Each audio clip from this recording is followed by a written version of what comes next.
بسم اللہ الرحمن الرحیم۔ السلام علیکم ورحمۃ اللہ وبرکاتہ۔ وضو کرنے کا طریقہ اور وضو کے فضائل۔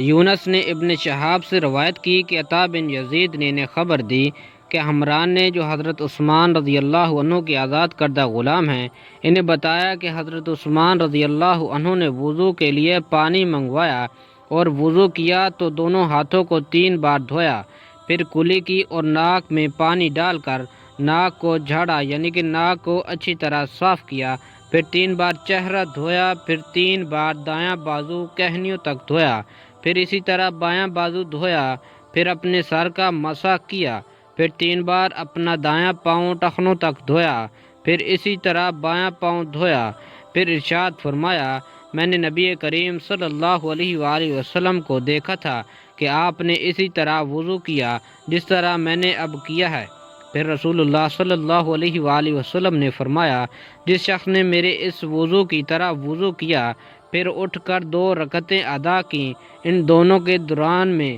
اپنے آپ سے باتیں نہ کیں، اس کے گزشتہ گناہ معاف کر دیے جائیں گے۔ ابن شہاب نے کہا، ہمارے علماء تابعین کہا کرتے تھے کہ یہ کامل ترین وضو ہے جو کوئی انسان نماز کے لیے کرتا ہے۔ ایک اور روایت میں ہے، جریر نے ہشام بن عروہ سے، عروہ نے اپنے والد عروہ بن زبیر سے، انہوں نے حضرت عثمان رضی اللہ عنہ کی آزاد کردہ غلام حمران سے روایت کی، انہوں نے کہا، میں نے عثمان بن عفان رضی اللہ عنہ سے سنا، وہ مسجد کے آنگن میں تھے اور عصر کے وقت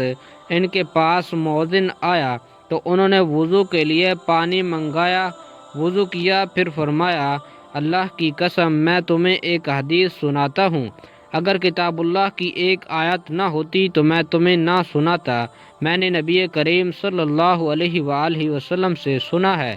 آپ نے ارشاد فرمایا، جو مسلمان وضو کرے اور اچھی طرح وضو کرے پھر نماز پڑھے تو اس کے وہ گناہ معاف کر دیے جاتے ہیں جو اس نماز اور اگلی نماز کے درمیان ہوں گے۔ عمر بن اسحاق کے والد اسحاق بن عبداللہ نے حضرت ابو ہریرہ رضی اللہ عنہ سے روایت کی کہ نبی کریم صلی اللہ علیہ وآلہ وسلم نے ارشاد فرمایا، جب انسان کبیرہ گناہوں سے اجتناب کر رہا ہو تو 5 نمازیں، ایک جمعہ دوسرے جمعہ تک اور ایک رمضان دوسرے رمضان تک، درمیان کے عرصے میں ہونے والے تمام گناہوں کو مٹانے کا سبب بنتے ہیں۔ اللہ تعالی ہمیں نیک عمل کرنے کی توفیق عطا فرمائے، آمین یا رب العالمین۔